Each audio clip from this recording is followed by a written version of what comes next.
वो एक बहादुर सिपाही थे, एक असीम कमांडर थे, एक ज़बरदस्त फातेह थे। उन्होंने कई हिस्सों में इस्लाम को फैलाया।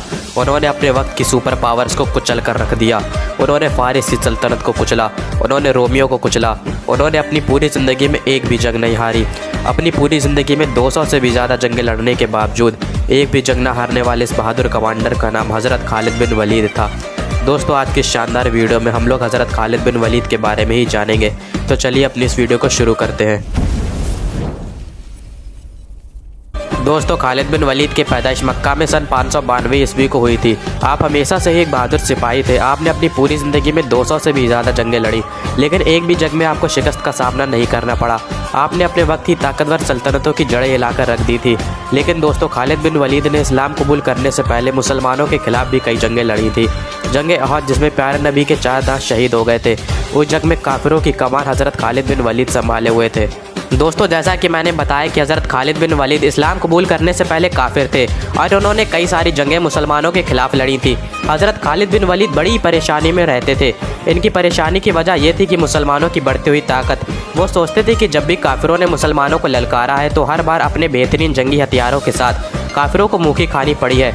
आप सोचते रहते थे कि आप मुसलमानों के साथ सच में कोई ताकत मौजूद है और क्या सच में मोहम्मद सल्लल्लाहु ताला अलैहि वसल्लम अल्लाह के रसूल हैं। आप इन्हीं सोच में डूबे रहते थे कि तभी आपको आपके भाई का खत मिला, जिसमें लिखा था कि ए खालिद, मोहम्मद सल्लल्लाहु ताला अलैहि वसल्लम ने मुझसे आपके बारे में पूछा है कि खालिद कहाँ है। मैं चाहता हूँ कि आप इस अंधेरी दुनिया से निकलकर इस्लाम की रोशनी में आ जाएं। दोस्तों, इस खत का खालिद बिन वलीद पर ऐसा असर हुआ कि वो फ़ौरन मक्का आए और रसूल अल्लाह के पास आकर उन्होंने इस्लाम कबूल कर लिया। दोस्तों, जंग मुअत्ता में ईसाई फ़ौज की तादाद 1 लाख थी और मुसलमानों की तादाद 3000 थी। दोस्तों, ये जंग मुसलमानों ने रोमन एम्पायर के खिलाफ लड़ी थी।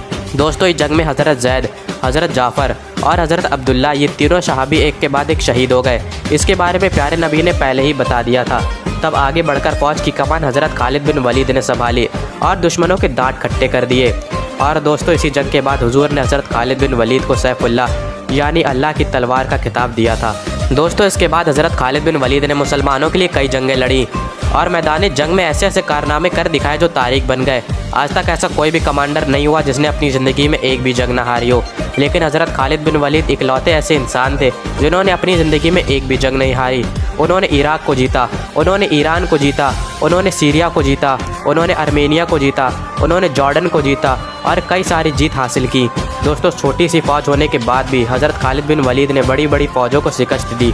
दोस्तों, जंग फ़राज, जंग मुअत्ता, जंग यरमौक, जंग बोसरा, जंग उलैश, जंग फ़हाल, जंग अकबरा, जंग याहून और कई सारी ऐसी जंगें हैं जिन्हें खालिद बिन वलीद ने अपनी बहादुरी और दानिशमंदी से फ़तह किया। दोस्तों, हज़रत उमर रज़ियल्लाहु ताला ने हज़रत खालिद बिन वलीद को आर्मी चीफ़ के ओहदे से हटा दिया, क्योंकि खालिद बिन वलीद मुसलमानों को हर एक जंग में फ़तह दिलाते आ रहे थे और मुसलमानों को ये लगने लगा था कि बिना खालिद बिन वलीद के वो कोई भी जंग नहीं जीत सकते हैं। हज़रत उमर रज़ियल्लाहु ताला ने खालिद बिन वलीद की जगह अबू उबैदा इब्न ज़रा को आर्मी चीफ़ बना दिया। मुसलमानों में बातें शुरू हो गईं कि ये उमर ने क्या किया। अब इतनी बड़ी फ़ौज से मुसलमान बिना खालिद बिन वलीद के कैसे जीतेंगे। लेकिन अल्लाह के करम से मुसलमानों ने जंग यरमौक फ़तह कर ली। फिर हज़रत उमर मस्जिद नबवी में खुतबा देने के लिए आए और बोले, खुदा के लिए मैं तुम में से यही चीज़ तो ख़त्म करना चाहता था कि मुसलमानों की फ़तह खालिद की वजह से नहीं बल्कि रब्बे खालिद की वजह से हुई है। कल खालिद नहीं रहेगा तो तुम क्या समझते हो, इस्लाम ख़त्म हो जाएगा? नहीं, इस्लाम को तो हमेशा रहना है। दोस्तों, अपने आखिरी वक्त में हज़रत खालिद बिन वलीद बीमारी की वजह से बिस्तर पर आ गए थे। खालिद बिन वलीद की ख्वाहिश थी कि उन्हें शहादत की मौत नसीब हो।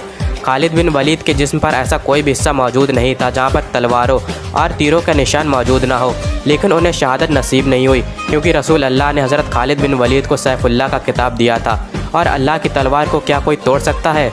नहीं। हज़रत खालिद बिन वलीद ने फरमाया, अगर मौत लिखी ना हो तो मौत खुद ज़िंदगी की हिफाजत करती है और जब मौत मुकद्दर में होती है तो ज़िंदगी खुद जाकर मौत से लिपट जाती है।